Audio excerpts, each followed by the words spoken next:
दोस्तों, फिल्मों की दुनिया में न जाने कितने कलाकार आए और न जाने कितने कलाकार गए। ये फिल्मी दुनिया होती ही ऐसी है। यहाँ पर लोगों ने कलाकारों को फर्श से अर्श पर जाते देखा और अर्श से फर्श पर आते भी देखा है।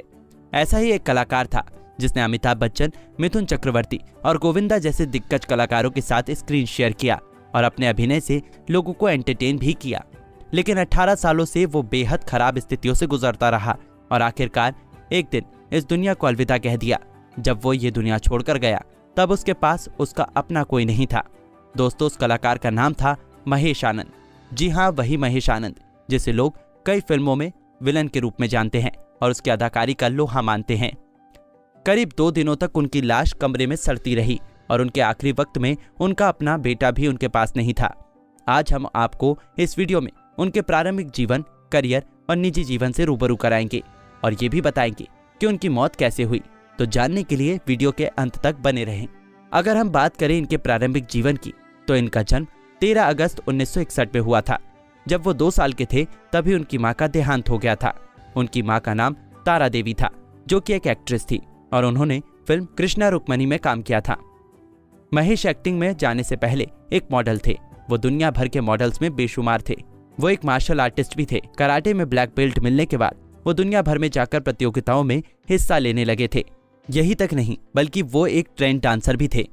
उन्होंने अपनी पहली फिल्म में एज अ ट्रेड डांसर काम किया था, जो साल 1982 में आई थी और उस फिल्म का नाम था सनम तेरी कसम। उसमें उन्होंने कोई और रोल नहीं निभाया था, सिर्फ एक डांसर के तौर पर उस फिल्म में उनको लिया गया था।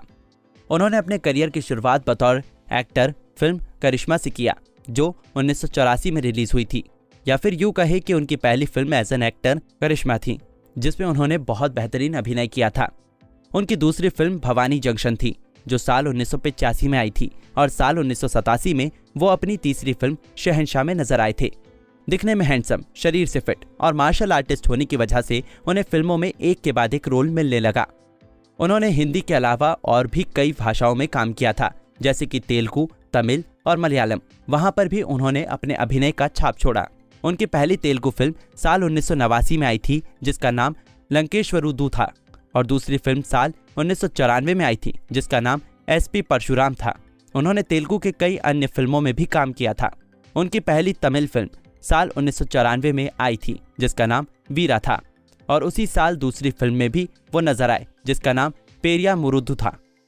उनकी पहली मलयालम फिल्म साल 1991 में आई, जिसका नाम अभिमन्यु था, और वो अपनी दूसरी फिल्म उत्तीपट्टनम में नजर आए, जो साल 1992 में आई। इसके अलावा उन्होंने और भी मलयालम फिल्मों में काम किया था। महेश ने बहुत सी फिल्मों में काम किया था। वो 90 के दशक के जाने माने अभिनेता और रील विलन थे। लोग उनकी एक्टिंग को काफी पसंद करते थे। उन्होंने बहुत से ऐसी हिट फिल्मों में विलन का रोल निभाया था, जिसमें से थानेदार, तूफान, प्यार किया नहीं जाता, गंगा जमुना सरस्वती, हथियार, लाल बादशाह, इलाका, सिक्का, मुजरिम, आग का गोला, खतरनाक, स्वर्ग, जुर्म, प्रतिकार, जुल्म की हकीकत, विश्वात्मा, वक्त हमारा है, गुमराह, खेल शामिल है। उन्होंने करीब 60 से ज्यादा फिल्मों में एक विलन के तौर पर काम किया था और अपने एक्टिंग से लोगों का दिल जीता था। ऐसा कहा जाता है कि उनको करीब 18 सालों से फिल्मों में काम नहीं मिल रहा था, इसलिए वो डिप्रेशन में चले गए थे। यहाँ तक कि उनकी शादीशुदा जिंदगी भी अच्छी नहीं चल रही थी। उनको एक के बाद एक डाइवोर्स मिल रहे थे। एक इंटरव्यू के दौरान जब महेश से उनकी फिल्म इंडस्ट्री से दूर रहने की वजह पूछी गई, तब उन्होंने बताया था कि उस समय आज की तरह पर्याप्त सेफ्टी इक्विपमेंट नहीं हुआ करते थे। एक स्टंट के दौरान मुझे ऐसी चोट लगी कि 6 महीने तक हॉस्पिटल में और उसके बाद 3 साल तक घर में बिस्तर पर पड़ा रहा। मेरा वजन भी 38 किलो कम हो गया था और मेरी हड्डियां भी खराब हो गई थी। मैं बिल्कुल अकेला पड़ गया था। मेरा साथ देने वाला कोई नहीं था। फिर मुझे फिल्मों में भी काम मिलना बंद हो गया था। दोस्तों, एक रिपोर्ट के मुताबिक कहा जाता है कि महेश की आर्थिक स्थिति इतनी खराब हो गई थी कि उन्होंने 10,000 रुपए के लिए पार्ट टाइम काम करना शुरू कर दिया था और उससे अपनी जीविका चलाते थे। आपको बता दें कि इनके जीवन की आखिरी फिल्म रंगीला राजा थी, जो 2019 में आई थी। उस फिल्म में हीरो थे जाने माने एक्टर गोविंदा। करीब 18 साल के बाद उनको वो फिल्म मिली थी। उस फिल्म के बाद एक इंटरव्यू में उन्होंने बताया था कि भगवान मेरे ऊपर मेहरबान होकर मुझे ये रोल दिलाया। रंगीला राजा फिल्म में उनको सिर्फ और सिर्फ 6 मिनट का रोल दिया गया था, लेकिन फिर भी वो खुश थे। आप इसी से अंदाजा लगा सकते हैं कि उनकी आर्थिक स्थिति कैसी होगी। अगर हम उनके निजी जीवन की बात करें तो उनकी एक बहन है, लेकिन जब महेश 7 साल के थे तभी उनकी बहन की शादी हो गई थी। उन्होंने अपने पूरे जिंदगी में 5 शादी की थी, लेकिन एक भी शादी ज्यादा दिन नहीं टिक सकी। पहली शादी उन्होंने 90 के दशक में मशहूर अभिनेत्री रीना रॉय की बहन बरखा रॉय से की थी। बरखा उस समय एक प्रोड्यूसर थी, लेकिन वो शादी भी ज्यादा दिन नहीं चली। उसके बाद उन्होंने अपनी दूसरी शादी साल 1987 में Miss India International Erika Maria D'Souza से की और उन दोनों का एक बेटा भी हुआ था जिसका नाम है त्रिशूल आनंद। अब वो 29 साल का हो गया है।